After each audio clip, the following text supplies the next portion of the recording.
At what point did you really begin to understand that this was a very big story?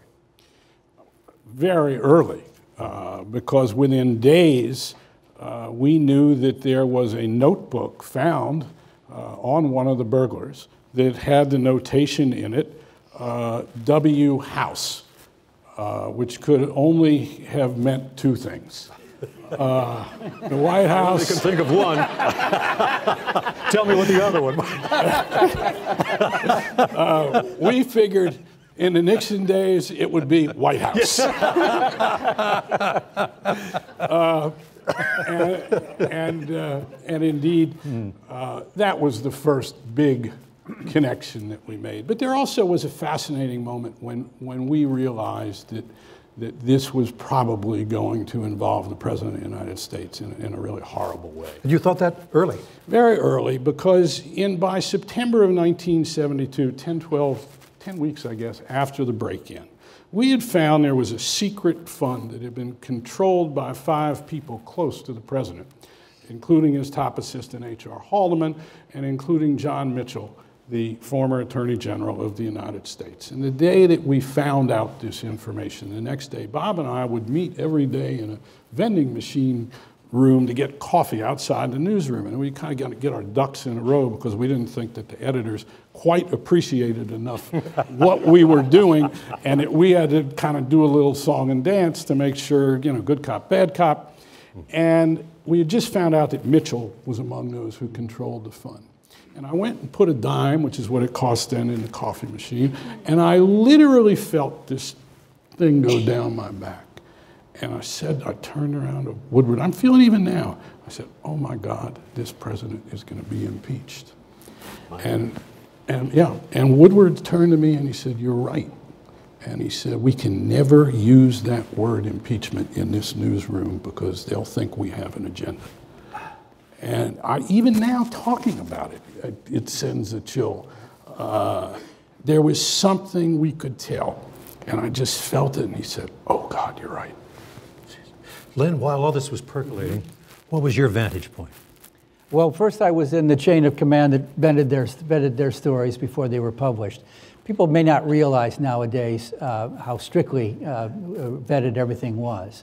There's a lot of aura around the deep throat source that Bob had, whose name was only known to Bob and to Ben and to Carl at the time. But in fact, they Ben did not know it. Oh, Ben did not. He knew it later. Until right, after after it was all over. That's true. But there were many other sources that they had, all of whom we knew. So for years I knew who Deep Throat wasn't because we knew who all their other sources were. And we eventually went very high up into the White House. And every important fact in a story had to have 2 separate sources for it. And they had to be confidential in many cases, and so the readers had to trust us. But the editors had to know who those sources were. And they had to be sources that knew it from 2 different perspectives, not that just told each other and then told us. Because we were very, very afraid of making a mistake. For the longest time, the Washington Post was alone in this story. There was no internet then. The other newspapers were afraid of the story. Our own national political staff thought that these kids were nuts, and because it just was so hard to believe that this could be possible.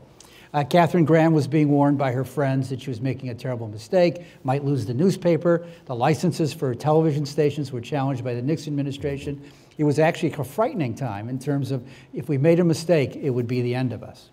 And the mistake was on your heads, right? Yeah. If it was to come, it was you. We made a mistake relating to that same secret fund. We wrote a story. And I remember Len being in the newsroom that day. In fact, I was on the phone with you. That's right. And we wrote a story because we had gone to one of our absolutely best sources, Hugh Sloan, the treasurer of Nixon's re-election committee, who was a good guy, had left the Nixon re-election campaign, and we had managed to get help from him. He was so offended by what was happening. And we finally got someone to tell us that Haldeman was on the list of those 5 people who controlled this fund. And that would have effectively meant for our readers that it was almost impossible that the president didn't understand that this was going on. And so Sloan, we went to see Sloan and said, look, we know from elsewhere that, you'll see it in the movie, in fact, tonight, that Haldeman controlled this fund. We just want you to confirm it. And at first Sloan said, I'm not going to go there. And then we did some kind of tricky stuff with him, which we sometimes did. And it worked up till then, and till this occasion.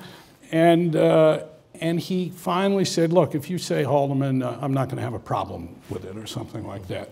And meanwhile, our other source on this had been, we thought that it had been before the grand jury that Sloan actually, it's a little intricate, had actually told the federal prosecutors, yes, it was Haldeman. So we wrote the story saying that Sloan had told the grand jury that Haldeman was among the 5. It turned out, yes, Haldeman was among the 5, but he had never told the grand jury because these crackerjack prosecutors had never asked him about it. And I remember Downie that day in the newsroom, and I remember finally, it took us 2 days to figure out our own mistake. Right, so Carl had to call the confirming source, what we thought was the confirming source, because they had a kind of tricky... Too tricky by half. Yes, as you'll see tonight. A tricky way of confirming things that you'll see in the movie. And I had to listen in. I was ordered to listen in on the phone as Carl talked to him, so we would have a witness as they straightened out what had actually happened.